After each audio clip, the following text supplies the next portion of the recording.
Good morning to all of you. जहाँ तक मेरा ख्याल है, पिछली मुलाकात में अपन ने ऑप्टिकल लगभग समाप्त कर दिया था। हमें आई थिंक अमाइन फ्लिपिंग और कैलकुलेशन, ये दो पार्ट थे जहाँ तक मेरा ख्याल है। क्या मेरा ख्याल सही है? Help me out. ठीक है, वेरी गुड, शाबाश। चलें, तो फिर मैं अरेंज कर दूं और फिर अपन आगे बढ़ते हैं।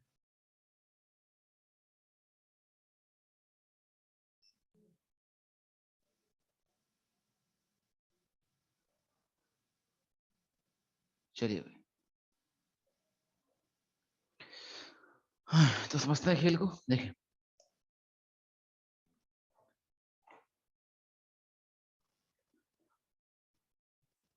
एक क्वेश्चन होमवर्क दिया था। एक क्वेश्चन होमवर्क दिया था। हाँ, तो वो आपने कर दिया होगा आई थिंक। उसका आंसर है क्या? उसका आंसर है होमोमर। उसका आंसर होमोमर आया है क्या? जो क्वेश्चन दिया था उसका आंसर होमोमर आया है क्या? Identical होमोमर, exactly. आइडेंटिकल या होमोमर आया तो सही है। अगर नहीं आया तो बताएं, मैं फिर करता हूँ एक्सप्लेन।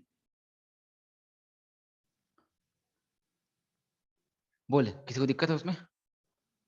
नहीं आया? बताएं, कंपाउंड सेंड करें मेरे को। जल्दी से व्हाट्सअप करें मेरे को, फोटो क्लिक करें और कंपाउंड की पिक सेंड करें मेरे को। कंपाउंड की पिक सेंड करें। कंपाउंड की पिक सेंड करें, then I will explain.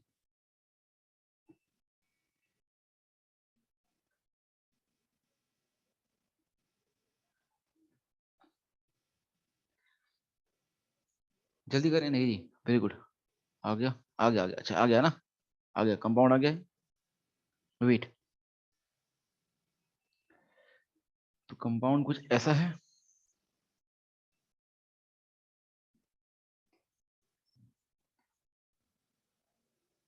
CH3, CH3, ये SH, ये Cl, ये H, ये H, यहाँ पर ये H, ये SH, ये CH3, ये CH3 और ये Cl, और यहाँ है H। देखिए, आपके पास किसी भी चीज को करने के दो तरीके हैं। एक तो था आपका जो मैंने सिखाया था रोटेशन वाला तरीका, उससे कर सकते हैं। या फिर एक तरीका और है क्या, RS कॉन्फिगरेशन, आप उससे कर सकते हैं। देखिए, समझते हैं खेल को। पहले करते हैं रोटेशन वाले तरीके से। पहले करते हैं वाया रोटेशन, ठीक है ना? आइए करते हैं रोटेशन से, देखते हैं, ट्राई करते हैं कि रोटेशन से कैसे होता है मामला। देखिए, करना क्या है, आपको दोनों को आइडेंटिकल बनाने की कोशिश करनी है। और उस दौरान अगर स्विचिंग नीडेड है, स्विचिंग नीडेड है मतलब मान लीजिए स्विच करना पड़ रहा है, तब बंद कराएं, तो फिर समझ जाए कि भाई आइडेंटिकल नहीं है, ये ठीक रिवर्स आ जाए कॉन्फ़िगरेशन। और बिना स्विचिंग के काम चल रहा है, खाली रोटेशन बस से, इसका मतलब आइडेंटिकल बन जाएंगे वो। जैसे कि मान लीजिए ये कार्बन बनाना है मेरे को, ऊपर कौन है, CH3 है, SH और ये H, ऐसा चाहिए मुझे। तो ये करने के लिए आपको मैंने एक जुगाड़ दिया था, रोटेशन टेक्निक, कि किसी एक को फिक्स करके बाकी तीन को घुमाते हैं तो फर्क पड़ता नहीं है। आपको बताया था मैं रोटेशन वाला रूल ऑफ रोटेशन, है कि नहीं? तो यही चीज है। इस वैलेंसी को कॉमन रख के अगर बाकी तीन को करता हूँ सर्कल में सर्कुलेट, इधर क्लॉकवाइज और एंटी क्लॉकवाइज, उससे फर्क पड़ता नहीं है, उससे फर्क पड़ता नहीं है। देखिए, ये CH3 कहाँ चल जाएगा, H की जगह, H कहाँ, SH, और SH कहाँ चल जाएगा, CH3 की जगह। ऐसा हो जाएगा सर्कल में सर्कुलेट। ठीक है भैया? वैसे ही बॉटम साइड पर नीचे भी CH3 है, यहाँ Cl है, यहाँ H है, यहाँ पर CH3 लाता हूँ, यहाँ पर CH3। आइडेंटिकल करने के लिए दोनों टॉप और बॉटम पर CH3 लाने का ट्राई कर रहा हूँ, तो CH3 ऊपर जाएगा। वैसे यहाँ पर अगर CH3 नीचे चाहिए तो इस CH3 को यहाँ लाना पड़ेगा, ये H जाएगा यहाँ पर, और Cl कहाँ जाएगा, यहाँ पर। इस बार भी मैंने एक वैलेंसी कॉमन रख के बाकी तीन को घुमा दिया आपस में। तो जो चीज बनेगी वो बन क्या रही है, देखना ध्यान से। इस रोटेशन से ये CH3 कहाँ चला गया, ऊपर। ये H कहाँ आ गया, बाजू में। और जो SH था वो कहाँ चला जाएगा, यहाँ पर। वैसे नीचे देखा जाए बॉटम वाले पे, तो इस केस में CH3 कहाँ जाएगा, नीचे। ये कहाँ जाएगा, नीचे। ये H कहाँ चल जाएगा, बाजू में। और Cl कहाँ जाएगा, इस तरफ। अब इस कंपाउंड को आप इस कंपाउंड से मैच कीजिए, आपको दिखाई देगा एकदम सेम टू सेम है, कहीं कोई दिक्कत नहीं है, आइडेंटिकल है। इसलिए आंसर क्या आएगा, होमोमर या फिर आइडेंटिकल। तरीका नंबर एक था। तरीका नंबर दो भी है कि भाई आप सब पर निकालें RS कॉन्फ़िगरेशन, आए सब पर RS कॉन्फ़िगरेशन निकाल लेते हैं। चलिए देखते हैं। बात करते हैं पहले कार्बन की, तो यहाँ पर क्या होगा, ये होगा हमारा पहला, ठीक है नहीं, फर्स्ट प्रायोरिटी होगी। सेकंड प्रायोरिटी आपने लेने में गलती कर दी होगी, यहाँ पर कार्बन है, यहाँ पर भी कार्बन है, इस कार्बन से आगे Cl है, यहाँ पर H, सेकंड प्रायोरिटी ये बॉन्ड बनेगा। आपने क्या ये सही लिया था क्या? ये आपने सही किया था क्या? बस यही गलती हुई होगी, तभी आंसर अलग आया होगा। यही गलती कर दी, वेरी गुड, शाबाश, है ना, बस यही गलती करी होगी आपने। यहाँ पर पहला कार्बन है, कार्बन से 3 H लगे, यहाँ पर कार्बन है, कार्बन से Cl लगा हुआ है, तो नीचे आएगा ये प्रायोरिटी, ये 1 2, ये प्रायोरिटी आएगी थर्ड, और ये आएगा फोर्थ। सेम अगर बात करें नीचे वाले केस में, यहाँ पर Cl होगा पहला, और सेकंड कहाँ जाएगा? ऊपर की तरफ। यहाँ कार्बन है, यहाँ भी कार्बन है, पर कार्बन से कौन है? सल्फर है, यही नंबर 2 आएगा, ये नंबर 3 और ये नंबर 4। बस यही गलती करी होगी, इसलिए आपका आंसर ठीक रिवर्स आ गया होगा। ठीक है भैया, तो आप इसे चेक कर लीजिएगा, है ना, ऐसा चेक कर लीजिएगा, इससे अपना काम चल जाएगा। ठीक है, अब आपका आंसर आ जाएगा। ठीक है ना, बस ये प्रायोरिटी में ही गलती हो सकती है इसमें, और कहीं गलती संभावना बनती नहीं है। तो दोनों तरीके हैं, दोनों बता दें आपको। ठीक है, चलें आगे बढ़ते हैं, नेक्स्ट लेते हैं। आज हमें बात करनी है, आई थिंक अमाइन फ्लिपिंग से स्टार्ट करना था, जहां तक मेरा ख्याल है। मुझे लगता है हमें अमाइन फ्लिपिंग की बात करनी है। अरे हाँ कि ना, बोले यार, अमाइन फ्लिपिंग से करना स्टार्ट। चले आए देखिए, अमाइन फ्लिपिंग देखते हैं। अमाइन इन्वर्जन, इसे ही रैपिड अम्ब्रेला इन्वर्जन बोला जाता है। बात करते हैं अमाइन फ्लिपिंग की। अमाइन फ्लिपिंग इसे ही बोलते हैं अपन क्या? Rapid umbrella inversion. Rapid umbrella inversion, rapid umbrella inversion. ठीक है, इसे ही बोला जाता है। ठीक है ना, ऐसा इस तरीके से, या फिर अमाइन इन्वर्जन भी बोलते हैं, सब सेम बात है। ठीक है, देखिए, जैसे कि मान लीजिए आप तूफानी बारिश में जाते हैं कभी, तो तेजी से हवा आती है, तो छाता क्या होता है? उल्टा हो जाता है, होता कि नहीं होता? सेम केस यहाँ पर भी देखने को मिलता है। अगर ओपन चेन वाला, आई रिपीट, ओपन स्ट्रक्चर वाला अमाइन हो, तो जैसे कि मैंने ये एन लिया, इस एन पर क्या है? लोन पेयर, और इस पर 3 अलग अलग ग्रुप लगे हैं, ये R1, ये R2 और ये R3। तो आप देख सकते हैं कि इस केस में ये जो नाइट्रोजन है, ये कैसा होगा? कायरल सेंटर माना जाएगा। क्यों? इसकी 4 वैलेंसी अलग है, एक एलपी है, R1 R2 R3 सब अलग अलग है, तो कायरल सेंटर माना जाएगा। पर इसमें एक स्पेशल टाइप ऑफ होती है फिनोमिना, क्या? अमाइन इन्वर्जन का। कब होती है? जब ये ओपन अमाइन हो, जैसे कि केस में देखा जाए, ये कैसा अमाइन है? ओपन स्ट्रक्चर है कि नहीं? तो इसमें देखने को मिलता है कुछ ऐसा कंडीशन कि जो एन है, सपोज कीजिए ऐसा एलपी है, यहाँ पर ये R1, ये R2 और ये R3 ऐसा है, तो ये रैपिडली इन्वर्ट होता है। जैसे कि ऐसा था, खट से ऊपर चला जाता है ना, आपस में ऐसे ऐसे इन्वर्जन होता रहता है। और बनता कैसा है? कुछ ऐसा बन जाता है कि ये एलपी इधर आ जाएगा, एन इधर, ठीक इन्वर्जन होने को मिलता होता है। ये R1,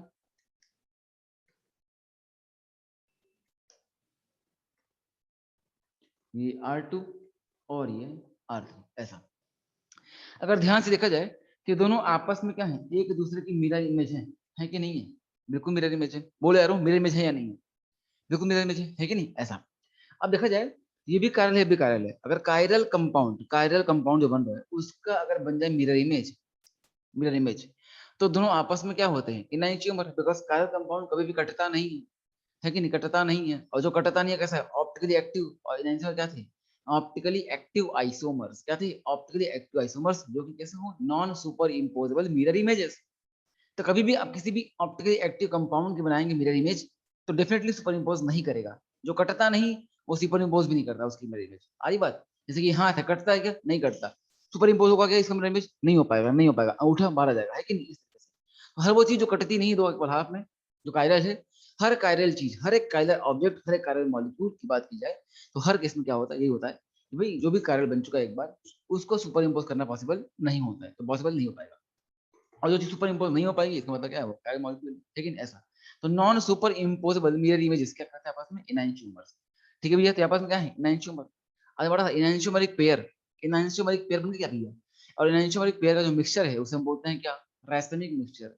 तो 50% इस फॉर्म में आएगा और 50% इस फॉर्म में आएगा, है कि नहीं? इस तरीके से आता होता है, जिसे हम क्या बोल देंगे कि ये बन रहा है 50% डी और 50% एल एल आई की कंडीशन देखने को यहाँ पर मिल रही है। ठीक है भैया, इसे हम क्या बोलते हैं? इसे बोलते हैं क्या? Racemic mixture like condition. Racemic mixture like condition. ठीक है, और रैसमिक मिक्सचर क्या होता है? ऑप्टिकली इनएक्टिव होता है। क्या होता है? ऑप्टिकली इनएक्टिव होता है। इसीलिए जो ओपन चेन स्ट्रक्चर वाले अमाइन है, वो क्या होते हैं? वो क्या होते हैं? ऑप्टिकली इनएक्टिव होते हैं due to amine inversion, because वहां रैसमिक मिक्सचर लाइक कंडीशन आपको देखने को मिलती होती है। 50% इस फॉर्म में, 50% उस फॉर्म में। तो 50D 50L मान लीजिए क्या हो जाएगा? कैसा हो जाएगा? रासायनिक मिक्सचर ऐसा बन जाएगा। और एक बार बन गया रासायनिक मिक्सचर, मतलब कैसा है वो, ऑप्टिकली इनएक्टिव है। ठीक है भाई, ऐसा। तो हम कह सकते हैं कुछ इसके बारे में सम्मान में कुछ इंपॉर्टेंट बातें। बात नंबर एक, हम कह सकते हैं कि क्या है ये, ऑप्टिकली इनएक्टिव। ठीक है भैया, ऐसा। तो in all open chain amines, यहीं पर लिख दे रहा हूं, open chain amines in which lone pair of nitrogen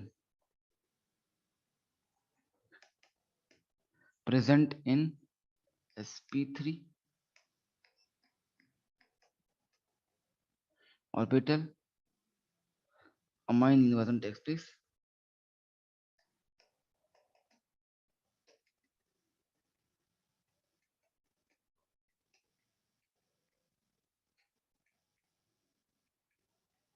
ठीक है भाई, तो कब हो पाएगा अमाइन इन्वर्जन, जब भी ऐसा केस देखने को मिलेगा। ठीक है, और ये क्या होते हैं, ऑप्टिकली इनएक्टिव होते हैं। हम इस बात को ले सकते हैं कि, और कुछ बातें कि ऐसे भी हो करता है एज अ रासायनिक मिक्सचर। तो हम कह सकते हैं कि बिहेव्स एज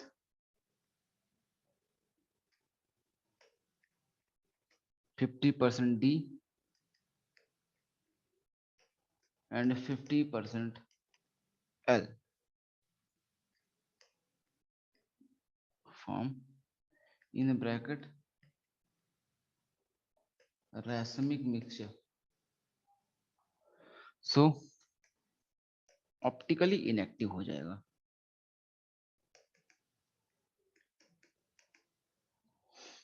ठीक है, यही सेम कंडीशन। ठीक है, जो भी ऑप्टिकली इनएक्टिव होते हैं ना, उन्हें हम बोलते हैं क्या है कि आपस में उन्हें रिजॉल्व करना पॉसिबल नहीं है, बिकॉज दोनों मिरर इमेज है, प्रॉपर्टी सेम होगी, अलग करना पॉसिबल नहीं होगा। तो जो भी चीज होती है ऑप्टिकली इनएक्टिव, उसे बोलते हैं नॉन रिजॉल्वेबल। इसे हम कह सकते हैं कि it is non resolvable, it is non resolvable. ये जो टर्म है ये जाना चाहिए आपको, रिजॉल्वेबल एंड नॉन रिजॉल्वेबल, ये ऑप्टिकल एक्टिव और इनएक्टिव के रेस्पेक्ट में बात की जाती है। ऑप्टिकली एक्टिव क्या होती है, रिजॉल्वेबल, और इनएक्टिव नॉन रिजॉल्वेबल होती है। ठीक है भैया, ऐसा। अब बात आती है कि चीज कंडीशन देखते हैं, कंडीशन कब होती है आखिर ये, कि कब कब हमें अमाइन फ्लिपिंग देखने को मिल सकता है। ये एक बड़ी चीज है, इसके बेस पर आप कहीं भी अटेम्प्ट लगा पाएंगे। ठीक है ना, देखिए तो कहती है कि सेकंड पीरियड एलिमेंट होना चाहिए, क्या होना चाहिए, सेकंड पीरियड एलिमेंट होना चाहिए। ठीक है भाई, सेकंड पीरियड होना चाहिए एलिमेंट, और सेकंड पीरियड एलिमेंट पर एक एलपी होना चाहिए, क्या होना चाहिए, एक lone pair. Second period element with one lone pair. और जो सेकंड चीज है यहाँ पर फॉलो होनी चाहिए, वो क्या होनी चाहिए, कि ये कैसा होना चाहिए, ओपन स्ट्रक्चर। कैसा होना चाहिए, open structure, open chain structure.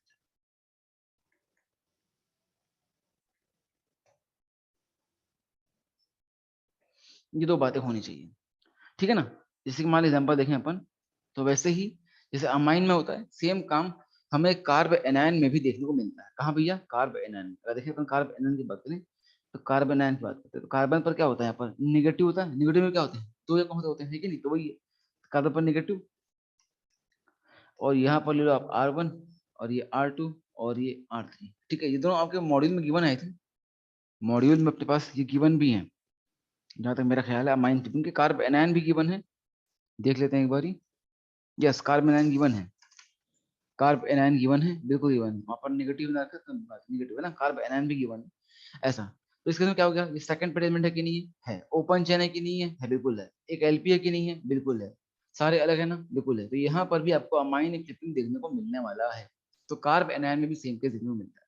तो कब नहीं मिलेगा, जब क्लोज चेन होगा। क्लोज चेन से क्या मतलब है, ऐसा, सपोज करिए आपने लिया एक कंपाउंड नाइट्रोजन, ऐसा, इस पर लगा है एक H, और N पर एक Lp तो आता ही है। अभी बताइए, अभी इस केस में अमाइन फ्लिपिंग होगी या नहीं होगी, बिल्कुल होगी, बिकॉज N पर Lp है, बाकी चीजें अलग अलग हैं, और ओपन चेन स्ट्रक्चर है।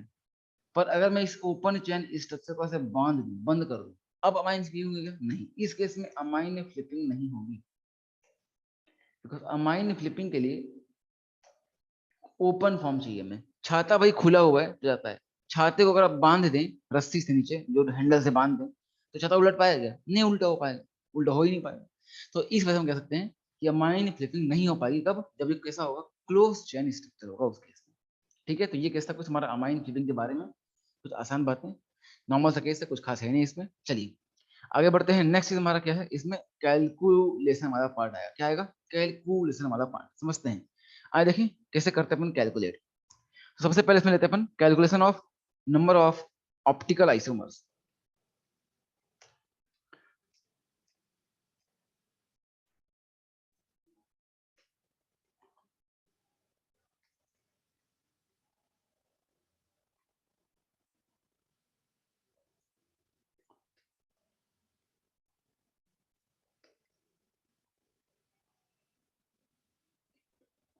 ठीक है भाई, ऑप्टिकल आइसोमर्स हम करने जा रहे हैं कैलकुलेट। सबसे पहले देखेंगे यहाँ पर सेम क्या आएगा, दो केस आएंगे, एक होगा अनसिमेट्रिकल का, एक होगा सिमेट्रिकल का। चलिए समझते हैं। सबसे पहला केस, केस नंबर 1, अनसिमेट्री। जैसे अपन ने देखा था जीआई में, सेम वैसे कुछ फॉर्मूले आएंगे। अनसिमेट्रिकल मॉलिक्यूल, अगर बात की जाए अनसिमेट्रिकल मॉलिक्यूल को, तो आपको हमने कहा था कि अनसिमेट्रिकल में हमेशा एक ही फॉर्मूला देखने को मिलता है आपको, है ना, हमेशा एक ही फॉर्मूला देखने को मिलता है। उसका नाम होता है total number of optical isomer बराबर क्या हो जाएगा, 2 की पावर n। हमेशा जब भी आपको दिखाई देगा अनसिमेट्रिकल, आपको यही देखने को मिलता है 2 की पावर n। बस ये n का नाम बदलता जाता है। अगर आप लेंगे जियोमेट्रिक आइसोमर, तो बात होती है क्या, जीआई की, टोटल नंबर ऑफ जीआई देखते क्या अपन, n क्या होता है, नंबर ऑफ जीआई सिस्टम। अगर बात करेंगे ऑप्टिकल आइसोमर की, तो n क्या होगा, नंबर ऑफ कायरल या फिर ऑप्टिकल सेंटर। आ रहा मामला ऐसा, n क्या बन जाएगा, number of optical slash chiral centre.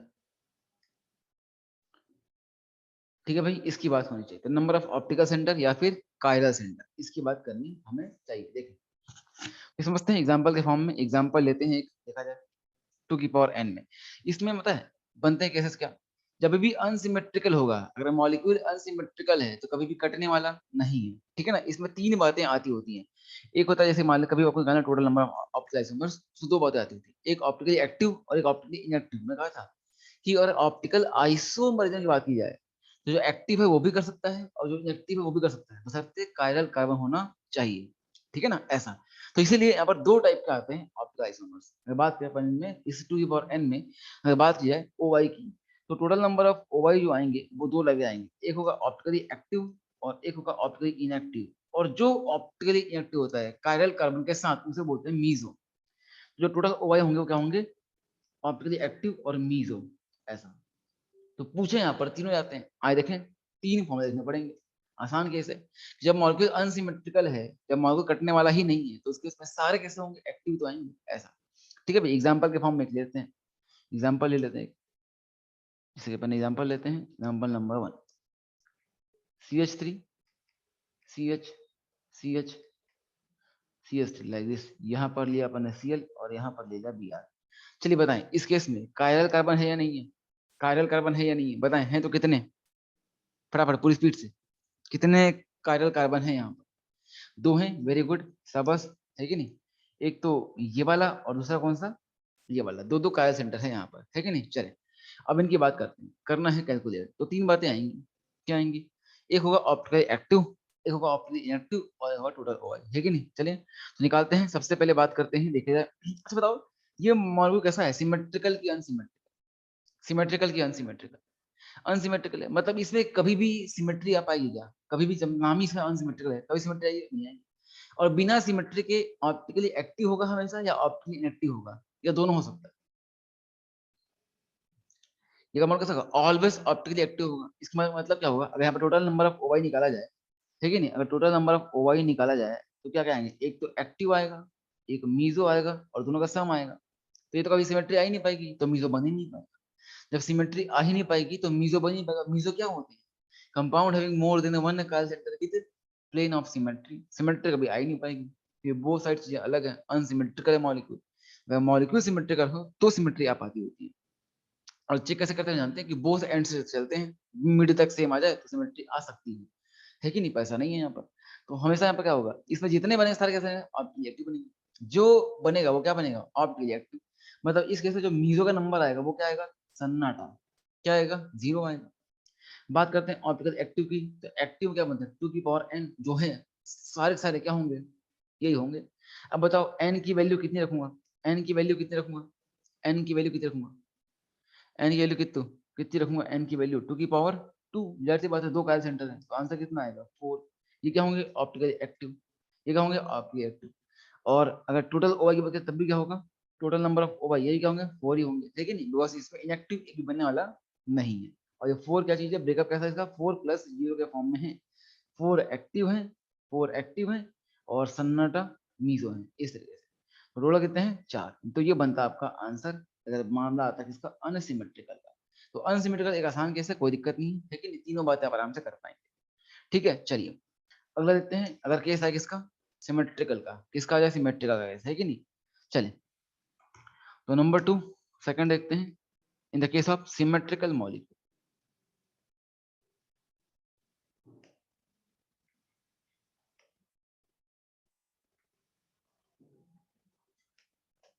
Symmetrical molecule है तो उस केस में आपके बनते हैं दो केसेस। वही केस क्या हमारा, जब n की वैल्यू ऑड हो और n की वैल्यू इवन हो। तो लेता हूं पर केस 1,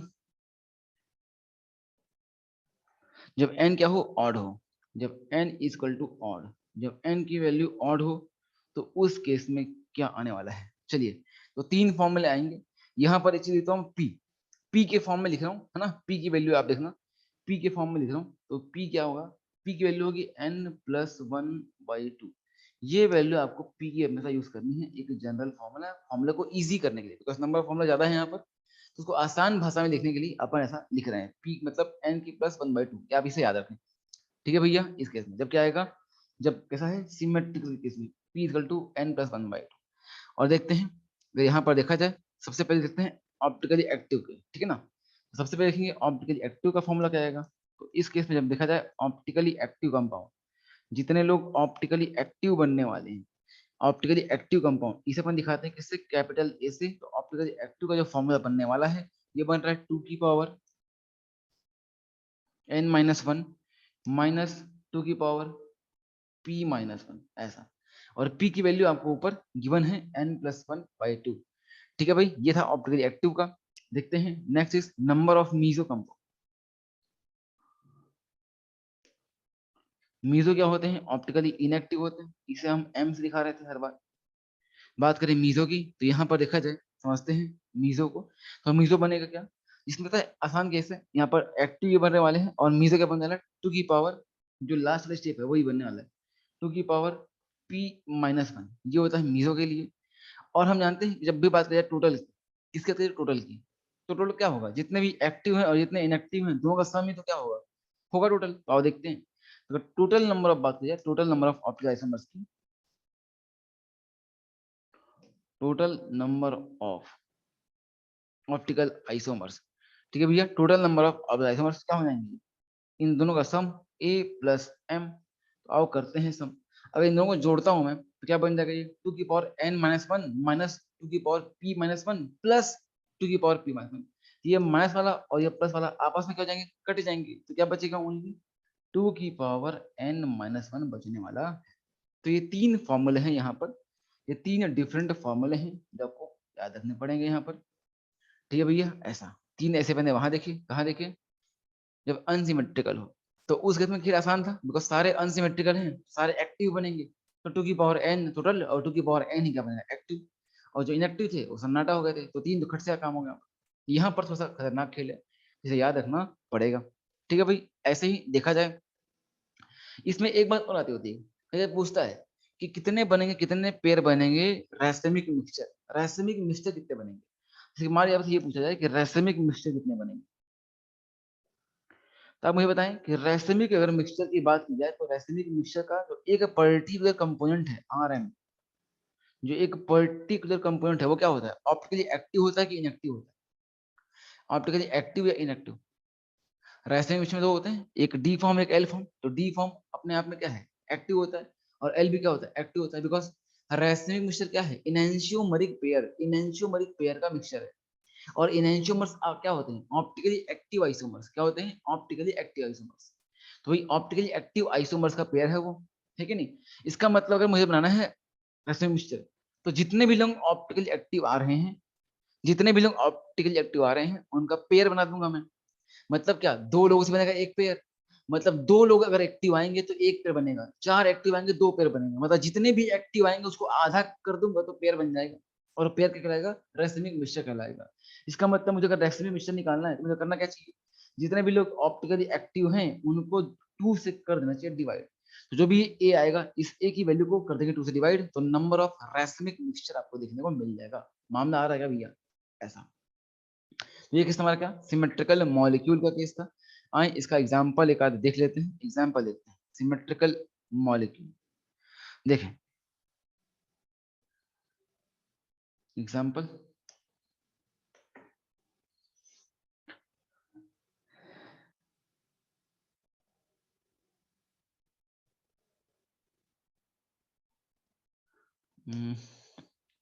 थर्ड सिंपल नंबर कौन सा होगा, पहले हुआ है तो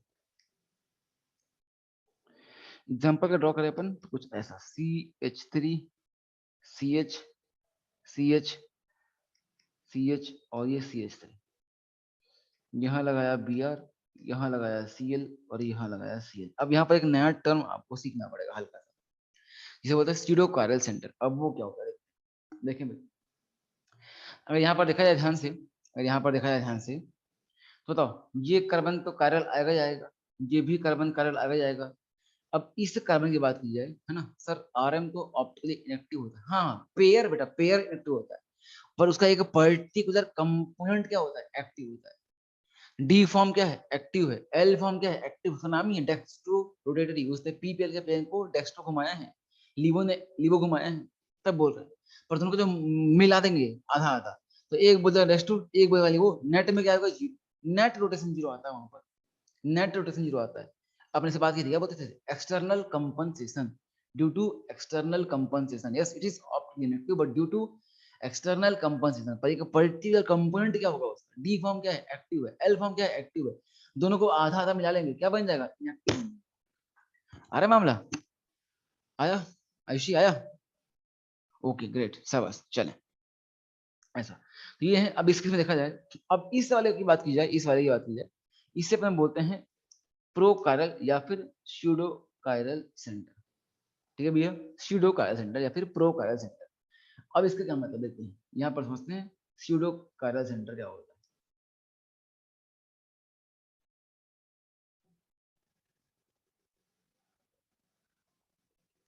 मतलब ऐसा कायरल सेंटर जो अपनी वैलेंसीज की कॉन्फ़िगरेशन पर डिपेंड करे अपनी एक्टिविटी के लिए। सपोज करते हुए मैंने ये कंपाउंड लिया, यहाँ पर लगाया Cl, यहाँ पर लगा दिया Br, ये ऐसा लिया, ये सिस फॉर्म और ये ट्रांसफॉर्म, ठीक है ऐसा। अगर यहाँ देखा जाए ध्यान से तो ये डबल बॉन्ड पर कॉन्फ़िगरेशन पर डिपेंड कर रहा है। सेम कंपाउंड में फिर से ड्रॉ कर सकता हूँ, यहाँ Cl और यहाँ पर Br, इस बार ये भी सिस फॉर्म में है और ये भी सिस फॉर्म में, और कंपाउंड दोनों सेम है, नंबर ऑफ कार्बन सब कुछ एकदम सेम आएगा। बस फर्क क्या पड़ रहा है कि इस केस में यहाँ पर ये सिस फॉर्म है और यहाँ पर ट्रांस फॉर्म है, इस केस में यहाँ भी सिस है यहाँ भी सिस। तो इस केस में क्या होगा, दोनों जब सेम हो गए तो ये वाला जो सेंटर है वो कायरल नहीं रहेगा, पर इस केस में जब दोनों वैसे के हैं अलग अलग कॉन्फ़िगरेशन में, तो ये एक सेंटर क्या हो जाएगा, कायरल बन जाएगा। आ रहा मामला ऐसा। तो ऐसा सेंटर जो अपने वैलेंसीज के कॉन्फ़िगरेशन पर डिपेंड करे अपनी कायरलिटी के लिए एक्टिविटी को। जैसे यहाँ पर देखा जाए, अगर इसकी बात करता हूँ ग्रीन वाले सेंटर की, तो ग्रीन से जो यहाँ रेड है वो कैसा है, CH Cl CH3, यहाँ भी क्या है CH Cl CH3, both side आपको सेम दिख रहा है, पर अभी ये किसी कॉन्फ़िगरेशन में है बताया नहीं गया। हम मान सकते हैं कि एक R हो सकता है एक S हो सकता है, दोनों R भी सकते हैं दोनों S सकते हैं। अगर दोनों R हो जाएंगे तो मिड वाला क्या बन जाएगा, एक आयरन। दोनों S हो जाएंगे मिड वाला क्या बन जाएगा, एक आयरन। अगर एक R और एक S होगा तो क्या बन जाएगा, मिड वाला कायरल बन जाएगा। तो इस तरह से क्या बोलते हैं, सीडो कायरल सेंटर।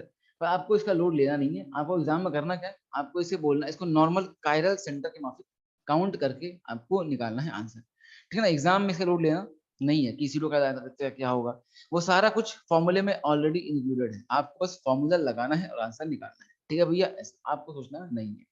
ठीक है ना, तो सीडो कायरल सेंटर के बारे में आपको सोचना नहीं है, आसान खेल है, बस फॉर्मूले लगाने हैं। आए देखें, चलिए करते हैं अप्लाई यहाँ फॉर्मूले को, देखा जाए निकालते हैं।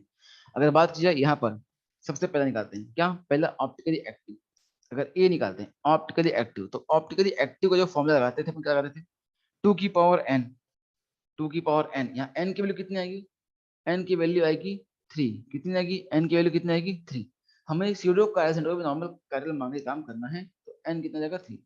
अब बात करें ऑप्टिकली एक्टिव की, देखते हैं ऑप्टिकली एक्टिव में अपन पीछे करके टू की power N minus one minus two की पावर पी माइनस वन, ठीक है भैया। और p माइनस वन की वैल्यू मैं कर सकता हूँ कैलकुलेट, देखा जाए तो p माइनस p क्या है, p की पावर वैल्यू क्या है n plus one by two. यहाँ पर मैं p निकाल लेता हूँ कि p क्या होने वाला है, p क्या होगा n प्लस वन, n कितना है 3 प्लस वन बाई टू, तो कितना बचेगा p, p की वैल्यू आने वाली है 2। आ रहा मामला, p की वैल्यू आने वाली है 2।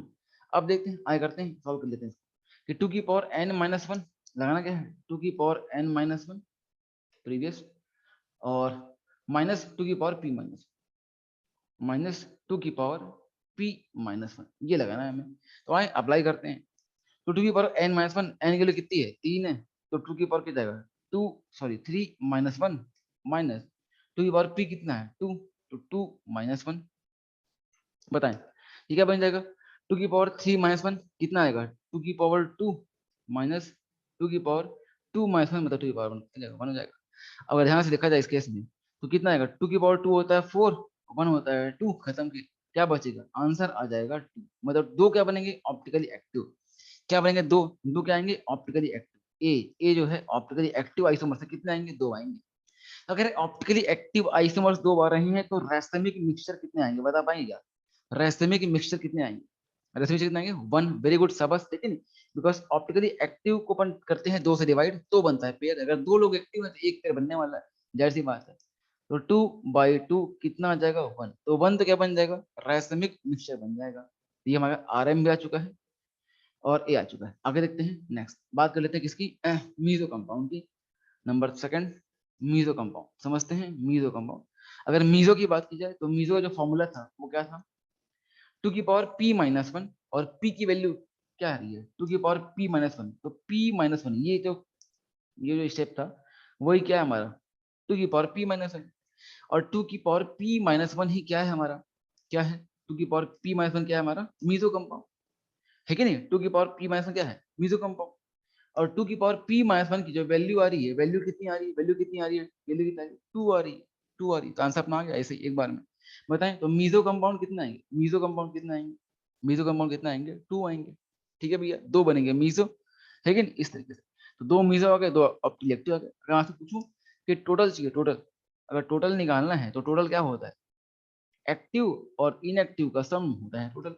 आओ निकाल लेते हैं, तो वो भी कितना था, एक्टिव थे दो, इनएक्टिव है दो, कितने आ जाएंगे चार, आंसर आ जाएगा ऐसा, सब मिला के चार बनने वाले हैं ऐसा, ठीक है भैया ऐसा।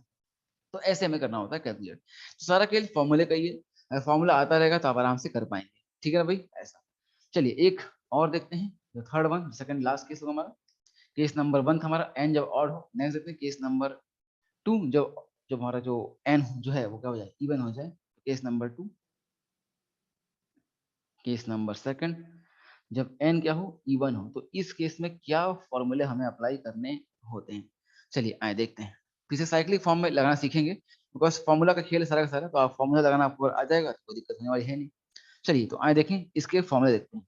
केस नंबर जब एन क्या हो इवन के हमें क्या फॉर्मूला लगाना होता है, ठीक है भाई। इसके लिए यहाँ पे भी तीन केस आएंगे, एक्टिव का अलग, इनएक्टिव का अलग, है ना, इनएक्टिव मतलब मीजो का, टोटल का दोनों का सम हो जाएगा, और लास्ट में a/2, है कि नहीं। आए देखें तो इसके बात की जाए, अगर ऑप्टिकली एक्टिव की अब मैं सिंबॉलिक फॉर्म में लिख दूं क्या, ए फॉर एक्टिव, आप समझ रहे हैं, एम फॉर मीजो मतलब इनएक्टिव, और ए प्लस एम मतलब टोटल, और लास्ट में a/2 मतलब बोलो बोलो आर एम, है कि नहीं ऐसा था, बस बहुत अच्छे वेरी गुड। देखिए तो एक्टिव क्या करेगा, टू की पावर n माइनस वन, यहाँ लगाते हैं टू की पावर n माइनस वन, पर इस केस में आपको ध्यान रखना एक बात और, कि इस केस में जो p लेते हैं वो p क्या लेते हैं n/2 लेते हैं, इवन के केस में ये वही है जो अपन ने जियोमेट्रिकल में हल्का सा इस्तेमाल किया था, आपको हल्का सा याद होगा, है कि नहीं, n+1/2 क्या था, ऑड में जोड़ करके इवन आया था, यहाँ पर जब इवन है तो n/2 डायरेक्टली किया था, सेम मामला यहाँ पर भी आ रहा है हल्का सा, ठीक है।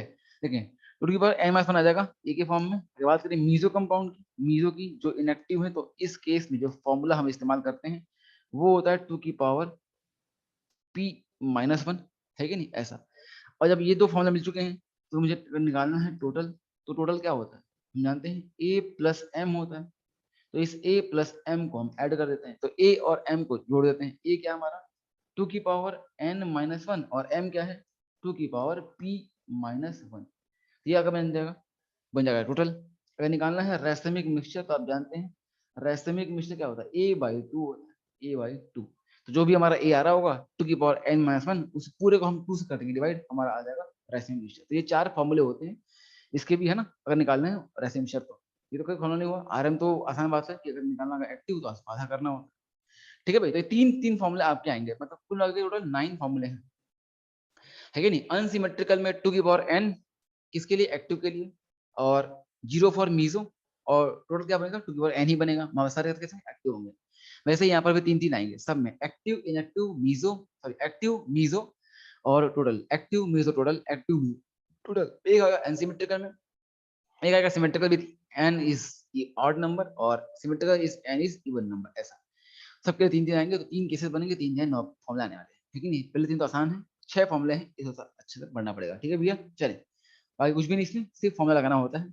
कुछ और क्वेश्चन देखते हैं इसमें, है कि नहीं। कुछ अच्छे फॉर्मुले से इस क्वेश्चन से देखते हैं कि फॉर्मुले रिंग सिस्टम में अप्लाई होते हैं क्या, अपन ये थोड़ा देखने वाले हैं, ठीक है भाई। उससे पहले देखते हैं क्या चले इसमें ये मैं कहता ऑप्टिकल आइसोमर्स, ये मैं कहते हैं ऑप्टिकल आइसोमर्स। अब हमें बात करनी चाहिए किसकी, हमें स्टीरियो आइसोमर्स। ये खेल थोड़ा अच्छा है, ये शानदार खेल है, इस पर सवाल देखने को मिलते हैं। बिकॉज ये तो 9 फॉर्मूले थे, सवाल कम देखने को मिलते हैं, पर ऑप्टिकल जो है ना आइसोमर्स, यहाँ पर सवाल बनते होते हैं, ये एक अच्छा खेल बनता होता है। तो next is calculation of total number of stereo isomers.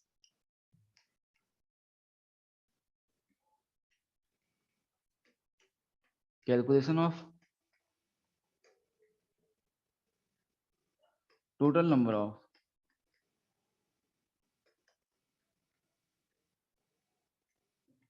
Stereo isomers. जो टोटल स्टीरियो आइसोमर्स हैं इनका अपन करते हैं कैलकुलेशन। अब ये क्या होता है, बस अब जानते हैं कि अगर बात करें स्टीरियो की, तो स्टीरियो में दो बात होते हैं, एक आता है GIV और OI। मतलब GI और OI दोनों सेंटर को आपको ध्यान में देना पड़ेगा, ठीक है भाई। चलें समझते हैं इसके खेल में। यहाँ भाई दो केस आएंगे, एक होगा सिमेट्रिकल का और एक होगा अनसिमेट्रिकल, ठीक है ना। चलें तो पहला लेते हैं केस वन, इसमें जब सिमेट्रिकल हो, पहला symmetrical when compound is symmetrical या अनसिमेट्रिकल। पहले लेते हैं अनसिमेट्रिकल, आसान पड़ता है, हम जानते हैं कि अनसिमेट्रिकल क्या टू की पावर n ही लगाना होता है when compound is unsymmetric.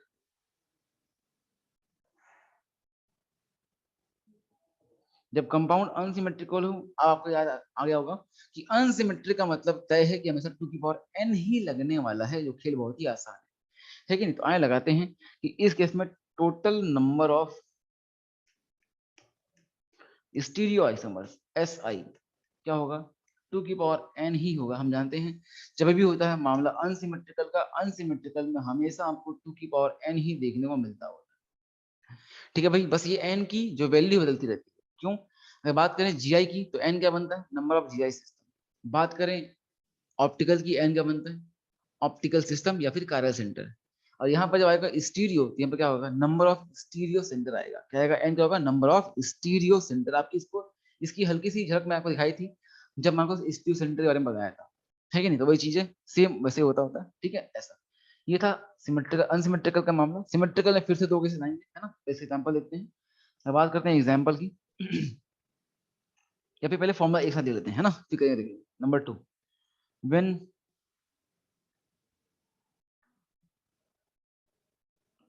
Compound is symmetrical.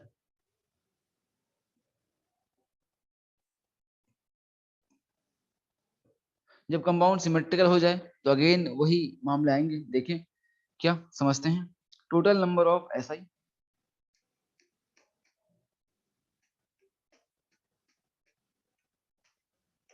Equal to two की power n minus one plus two की पावर p माइनस वन, ठीक है भैया ऐसा टू की पावर p माइनस वन। अब इसमें जब n की वैल्यू अगर ऑड हो, अगर इसमें n ऑड हो, अगर n ऑड है तो उस केस में आप p की जो वैल्यू लेंगे वो लेंगे n plus one by two. वही क्या हो n इवन हो तो p की वैल्यू लेंगे n बाई टू डायरेक्टली। बस ये दो बातें हैं, बाकी फॉर्मूला सब में सेम ही लगाना है, ठीक है ना। यही फॉर्मूला बार बार अप्लाई करना। अगर ध्यान से देखा जाए ये फॉर्मूला कौन सा है, जीआई वाला फॉर्मूला ही है, जीआई है ना, उसी सिमिलर है, जीआई के सिमिलर है ये फॉर्मूला एकदम, ठीक है नहीं, आपने एक जो याद कर रखा है यहाँ पर काम चल जाएगा। किसमें, इस केस में स्टीरियो में। चलिए आइए अब ट्राई करते हैं इसमें जो एन की वैल्यू क्या होती है, एन क्या होता है हम जानते हैं कि एन क्या होगा, number of stereo centre, N क्या होगा, नंबर ऑफ स्टीरियो सेंटर। अगर बात करें स्टीरियो सेंटर की, क्या होते हैं, G I plus O Y, both centre count होने वाले हैं, ये सबसे बड़ी बात है। एन की वैल्यू क्या होती है ये सबसे मैटर करता होता है, बाकी सब तो समझ आता होता है कि नहीं, बस यही एन होता है, एन क्या रखना है यही इंपॉर्टेंट होता है, बाकी फॉर्मूला सब में लगभग सेम ही होते हैं। बस फर्क क्या पड़ता है कि एन आप मान किसे रहे हैं, जब बात कर रहे हैं जीआई की तो जीआई सिस्टम, बात कर रहे हैं ओवाई की तो ओवाई सिस्टम, जब बात कर रहे हैं स्टीरियो की तो जीआई प्लस ओवाई दोनों सिस्टम, है कि नहीं, इस तरीके से। चलिए तो आइए अप्लाई करते हैं फॉर्मूले को और निकालते हैं कुछ नंबर। चलिए लेते हैं इसमें question number 1, example number first.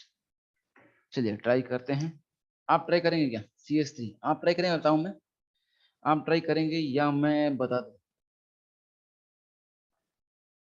Okay.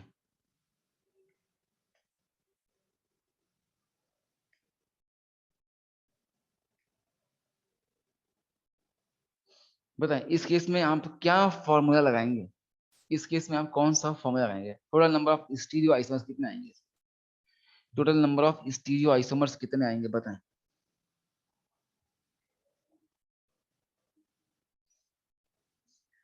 Total number of stereo isomers.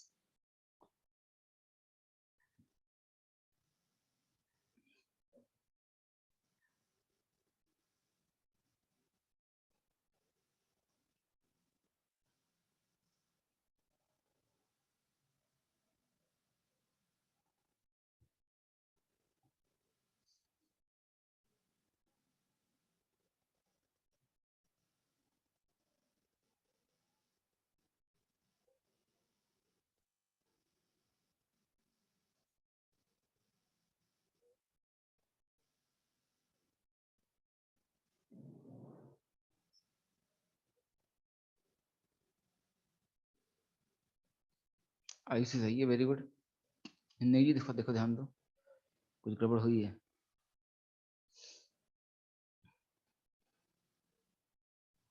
Rakesh very good शाबाश। देखें चले मेरी बारी, मैं करता हूँ। देखें यहाँ पर हमें अप्लाई क्या करना है भाई, देखें सबसे पहला काम क्या था, हमें ढूंढना कि मॉलिक्यूल कैसा है, सिमेट्रिकल या अनसिमेट्रिकल। क्या आप मुझे बता पाएंगे कंपाउंड कैसा है, सिमेट्रिकल या अनसिमेट्रिकल,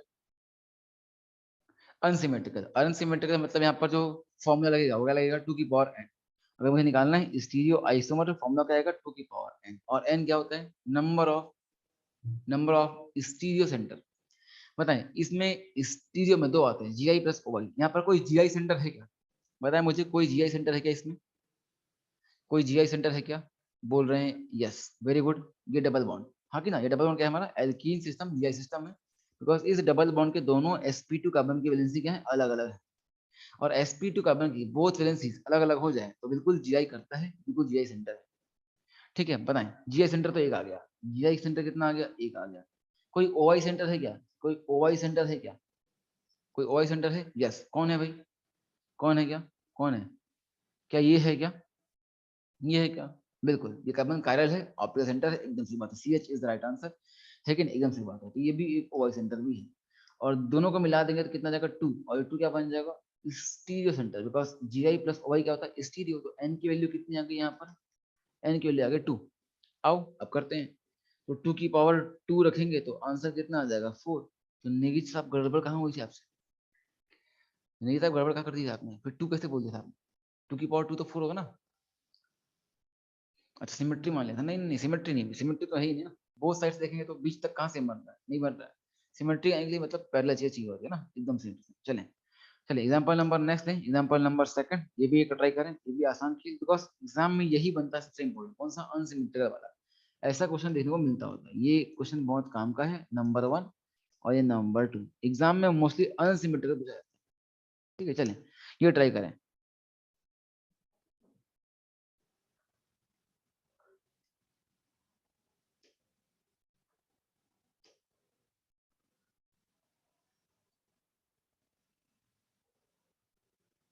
बताएं यहाँ क्या आएगा आंसर?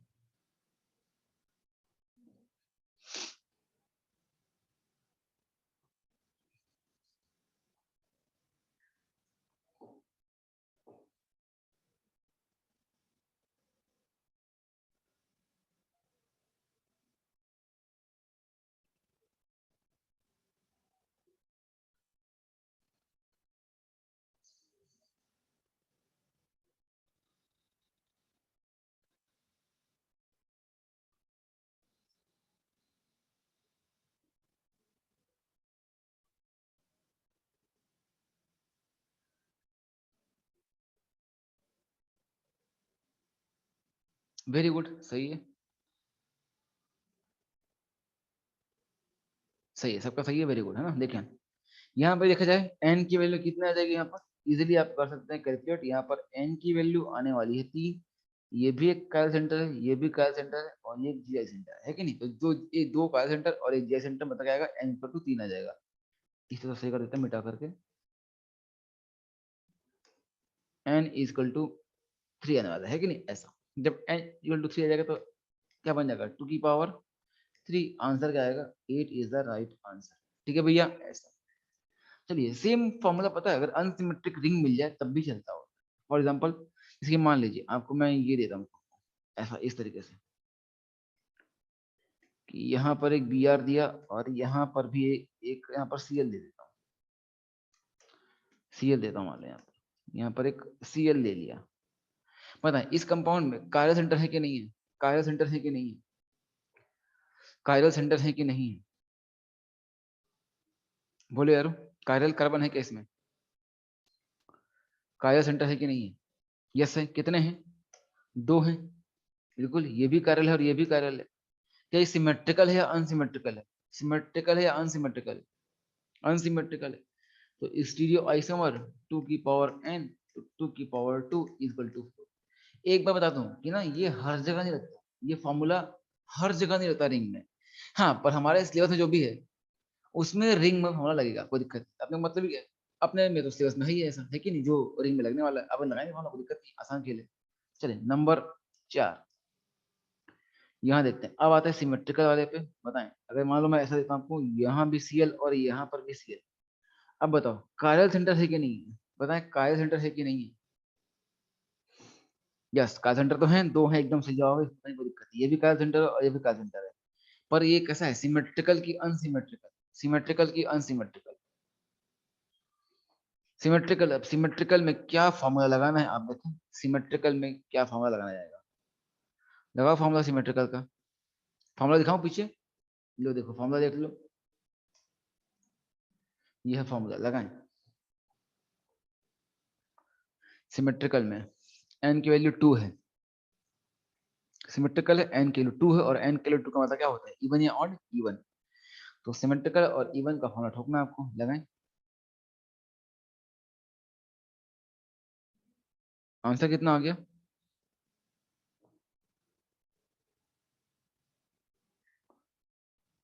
ऐसे ये 4 कैसे आ सकता है, 4 तो तब आएगा जब अनसिमेट्रिकल होगा, 2 की पावर 2 लगाएंगे 4 आ जाएगा। पर सिमेट्रिकल में लगाना, सिमेट्रिकल लगाना है, सिमेट्रिकल सिमेट्रिकल वाला फॉर्मूला लगाना है। सिमेट्रिकल में भी कौन सा, जब एन की वैल्यू क्या हो, इवन या ऑड, इवन।